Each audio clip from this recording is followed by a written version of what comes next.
Yeah, well, the more and more countries are getting liberalized in terms of meaning the absence of government control, but there's a very definite pattern. You can see the definite pattern.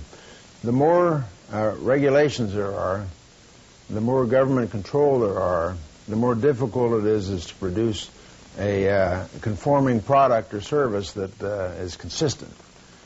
And for instance, in India, they're working very hard on liberalization and globalization. And liberalization really is working with the business community and the government community to take away the barriers. I was down in Brazil recently, dedicating the World Trade Center down there, and they talk about their big trouble start when they arrive in their own port, trying to export rather than when they arrive in the customer's port. And so as they go through these things and peel away these layers of regulations and limitations and controls, then things get better. By the same token, they have to have some consideration to make sure that people are maintaining the integrity of the country in what they're delivering. So you can see that you can kind of see it go across the world. In the former communist satellites of Poland and the Czech Republic and so forth like that, the Czech Republic is moving very rapidly. And so it is a producer that would be called in the top level quality-wise, because it conforms to its requirements. I don't know. I don't think Russia's gotten very far. The old Russians gotten very far yet. They're still having their quarrels about that.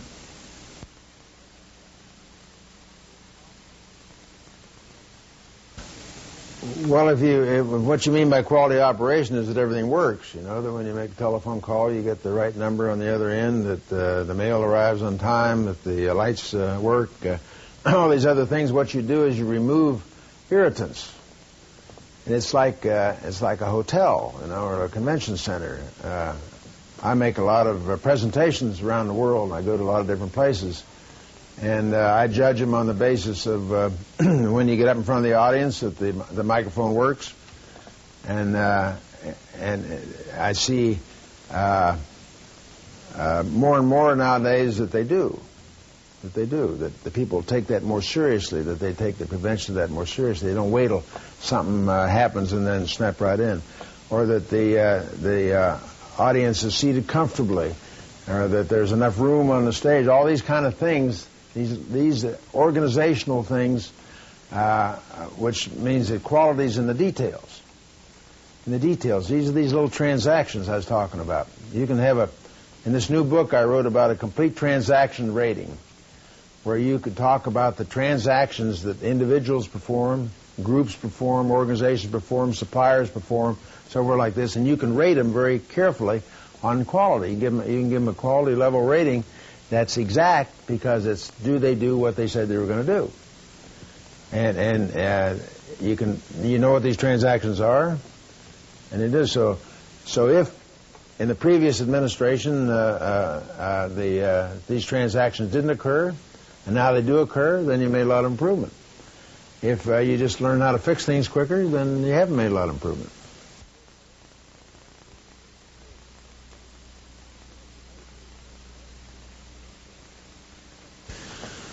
Well, a lot of organizations have heavy staff turnover, and that's usually at the bottom level. And banks do that, and insurance companies, and so forth. And they've learned how to package the jobs so that the jobs are such that people can that they're narrow, that they're not so broad, that they're narrow, and that you can have. It was like putting a slice of pie in there, a slice of cake in there. That you get very bright people there, and they come to work for you in your organization, and they learn very quickly. And you can give them this set of package of transactions that they're supposed to accomplish, and the training on how to do that. And in that way, you can assure that they're not going to get off in some other field. And as people stay longer, you give them more transactions. But you have to look at sometimes at the turnover. You know, we found that we're working with a college, with a college where they were talking about most colleges, the freshman class has about a 35%, 40% fallout rate. That many people don't come back next year. And if you do that, you know, if you sign people up for 4 years and they only do 1 year, then you're stuck with 3 years of tuition. You've got to figure another way of replacing them. And what we found out is that people make up their mind very early not to come back. They do that in the first few weeks. So instead of having an orientation program that started 6 weeks after they've been to school, we had an orientation program that starts before they come to school. And so when they arrive at school, they know a lot about it, and they come a little early, and they get talked to, and they get appointed an advisor, and they have a big brother or sister, and a peer ombudsman thing. And in the first year of doing that, we reduced the turnover 50%. Just by paying attention to them, and I think that's going to have a lot of effect. So I don't know how much of that applies to your what's the cause of your turnover. I think you need to find that out if you don't already know.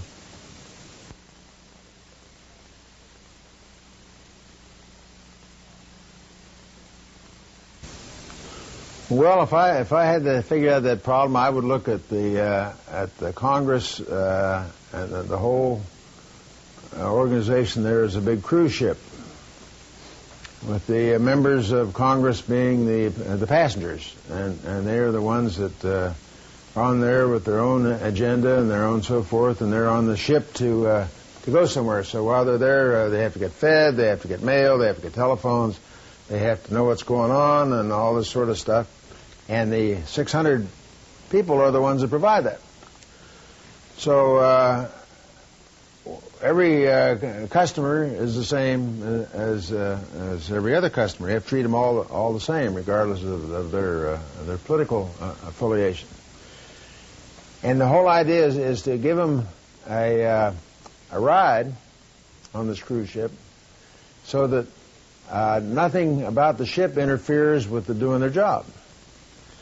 And their customer are the folks back home, and the whole nation. And they need to inform them. They need to satisfy them in some way or another. And that's their thing is very clear. You know, they get elected. The others get appointed.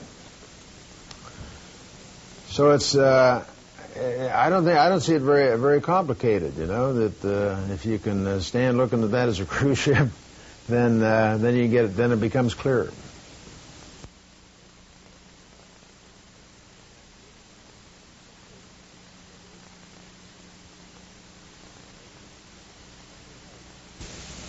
We got to go back. You know, quality means conformance to requirements. It does not mean goodness. You got to get burned goodness out of your head. And we're not talking about good service and gooder service. We're talking about deciding what is it we are supposed to do. You know, what is the service we are to provide. You know, when somebody orders an omelet with potatoes, and you bring them an omelet with potatoes and an orchid on it, you know, that's not more quality. That's putting something on the plate that wasn't supposed to be there. So you have to get out of your head that quality is goodness. It's not goodness. Quality is doing what you said you're going to do. And it's binary. You either do that or you don't do that. So there's no various levels of quality. There's only quality and unquality. Unquality costs money because you got to fix it, and you got to spend time on it, and you got to do something about it, and you got to apologize, so forth.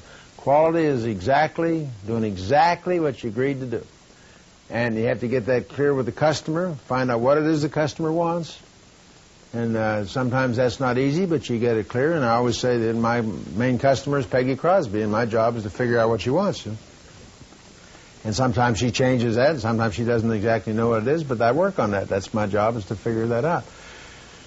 And so the business that you do something too good and you get run out of business is not valid. You got to think, you know, the first absolute of quality management is quality means conformance to requirements, and that's what it means. It doesn't mean goodness. The thing that has kept quality from happening in so many organizations over the years, and then all this TQM and the other kind of businesses, is because that thought that it's goodness is permeated in there. And if you want some interesting thing, go to the bookstore one night and look at all those books on quality on there and take them out and look through the index and see if any of them ever say what quality is. They don't say what it is. They just assume it's goodness and write about it. And hell, you can't manage goodness. You can manage goodness. You can't make that happen. But you can manage conformance to requirements.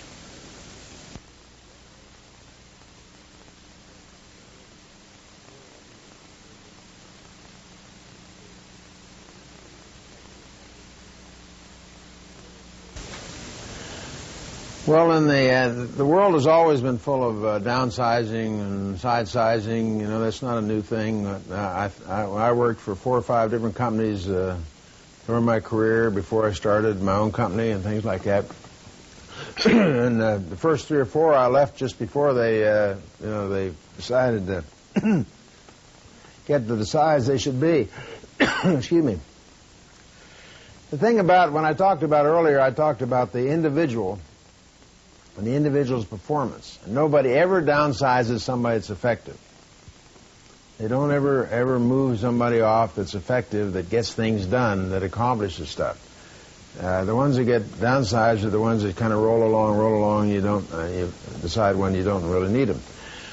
But if I look at the employment numbers and I look at it, what I see is that there are like 10 million more people working than there were this time last year.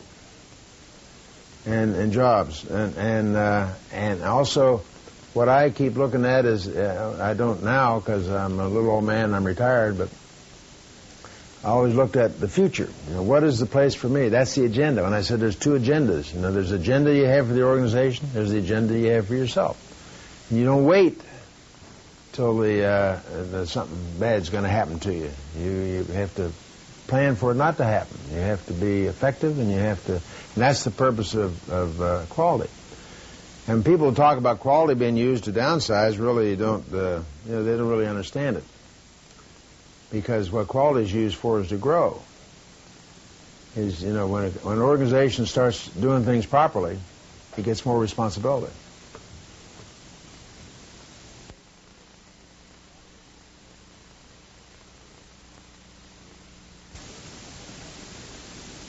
Okay, I'm looking forward to that, and that's a promise.